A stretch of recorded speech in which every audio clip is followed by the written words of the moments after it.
Assalamualaikum warahmatullahi wabarakatuh. Saya Denis Avero, mahasiswa dari Unisma Bekasi dengan NPM 41182191230124, jurusan PJKR Rek C tahun 2023. Saya akan menyampaikan presentasi daripada anatomi, yaitu dengan materi sistem saraf manusia. Pengertian sistem saraf manusia. Sistem saraf manusia adalah kompleksitas jaringan saraf yang terdiri dari otak, sumsum tulang belakang, dan saraf-saraf yang menjalar ke seluruh tubuh. Fungsinya mencakup pengaturan aktivitas tubuh, persepsi sensorik, dan pengendalian respon terhadap lingkungan eksternal dan internal. Dalam menjalankan fungsinya, sistem saraf manusia terdiri dari beberapa bagian. Di antaranya adalah otak, sumsum tulang belakang, serta neuron atau sel-sel saraf. Sistem saraf yang kompleks dapat dibagi menjadi dua kelompok besar, yaitu sistem saraf pusat dan sistem saraf tepi. Sistem saraf pusat terdiri dari otak dan sumsum tulang belakang, sementara sistem saraf tepi terdiri dari sistem saraf somatik dan otonom. Selanjutnya, tugas sistem saraf.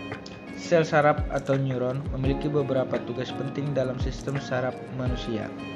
Ini termasuk satu, penerimaan sinyal, yaitu artinya neuron menerima sinyal atau rangsangan dari sel-sel saraf lain atau dari lingkungan eksternal. 2. Penghantaran sinyal, yaitu neuron mampu mengantarkan sinyal listrik dengan cepat melalui serangkaian proses yang melibatkan perubahan potensial listrik di sepanjang membran sel. 3. Pemrosesan informasi. Neuron dapat memproses informasi dengan mengintegrasikan sinyal-sinyal yang diterimanya. Hal ini memungkinkan neuron untuk merespon secara tepat terhadap rangsangan. 4. Transmisi sinyal ke sel lain. Atau dalam artian neuron dapat mentransmisikan sinyal ke neuron atau sel efektor lainnya, seperti otot atau kelenjar, untuk merespon stimulus atau melakukan tindakan tertentu. 5. Pemeliharaan potensial repose resting. Neuron menjaga potensial repose restingnya. Kondisi ini di mana sel siap untuk merespon stimulus. Ini penting untuk kesiapan sel saraf dalam menerima sinyal. 6. Plastisitas neuronal. Neuron memiliki kemampuan plastisitas, yaitu kemampuan untuk beradaptasi dan mengubah struktur atau fungsinya sebagai respon terhadap pengalaman atau perubahan lingkungan. Seluruh sistem saraf tergantung pada kerja efisien sel saraf ini untuk mentransmisikan informasi dan mengkoordinasikan aktivitas tubuh secara keseluruhan. Struktur sel saraf. Sel saraf memiliki struktur yang khas, terdiri dari beberapa komponen utama. Badan sel atau soma, bagian sel yang berisi inti sel dan sebagian besar organel sel termasuk sitoplasma. Dendrit atau produksi pendek yang bertugas menerima sinyal dari neuron lain atau dari sel-sel sensorik eksternal. Akson atau proyeksi panjang yang mentransmisikan sinyal dan badan sel ke ujung-ujungnya, biasanya untuk berkomunikasi dengan neuron atau sel lainnya. Ujung akson atau akson terminal, yaitu bagian akhir akson yang berkomunikasi dengan neuron atau sel lainnya melalui sinaps. Selubung mielin artinya lapisan pelindung yang melapisi sebagian atau seluruh panjang akson, meningkatkan kecepatan transmisi sinyal. Nodus Ranvier, ruang antara segmen-segmen selubung mielin di sepanjang akson berperan dalam percepatan transmisi sinyal. Sinaps, titik kontak antara akson dan neuron dengan dendrit atau badan sel neuron lainnya, tempat di mana sinyal ditransmisikan. Struktur ini memungkinkan sel saraf untuk mentransmisikan sinyal listrik dengan cepat dan efisien melalui sistem saraf. Selain itu, variasi struktural ini memungkinkan sel saraf untuk berfungsi dalam berbagai kapasitas seperti menerima, memproses, dan mentransmisikan informasi. Panjang sel saraf manusia.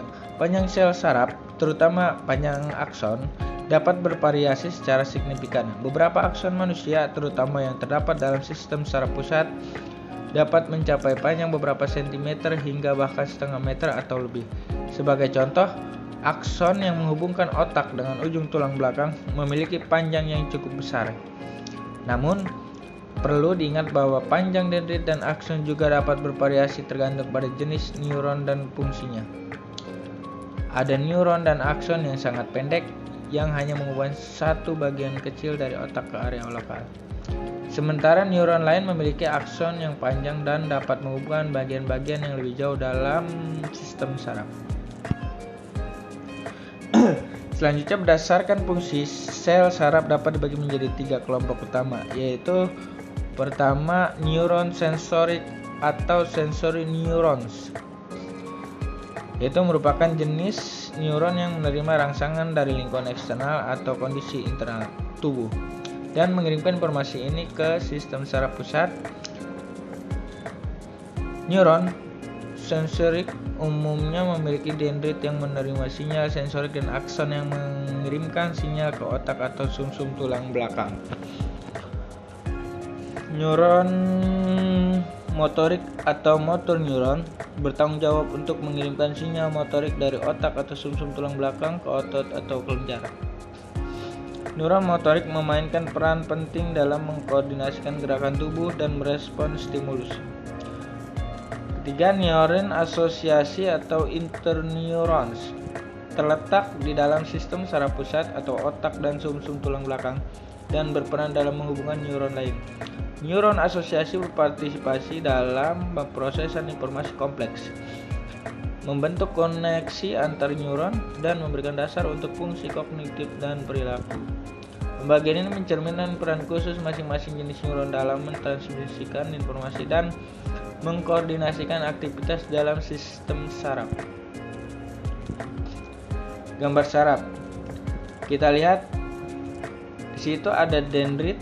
Yang pertama, gambar pertama yaitu satu dendrit, badan sel, nucleus, sel Schwann, selubung mielin, sinapsis, dan nodus Ranvier. Kemudian gambar yang kedua, struktur neuron, yaitu ada dendrit, nukleus, badan sel, akson, nodus Ranvier, selubung mielin, sel Schwann, dan ujung akson. Kemudian gambar ketiga, macam-macam sel saraf, yaitu pertama ada neuron sensorik atau afferent. Yang kedua, neuron motorik atau efferent. Ketiga, neuron asosiasi atau disebut dengan penghubung. Yang keempat, kemudian di situ ada gambar mata atau reseptor atau sensorik masuk sistem saraf perifer, kemudian diolah di otak, kemudian sistem saraf pusat otak dan sumsum tulang belakang, kemudian motorik keluar ke efektor yaitu kaki. Sekian penjelasan dari saya tentang sel saraf pada manusia. Kurang lebihnya mohon maaf. Sekian, terima kasih. Assalamualaikum warahmatullahi wabarakatuh.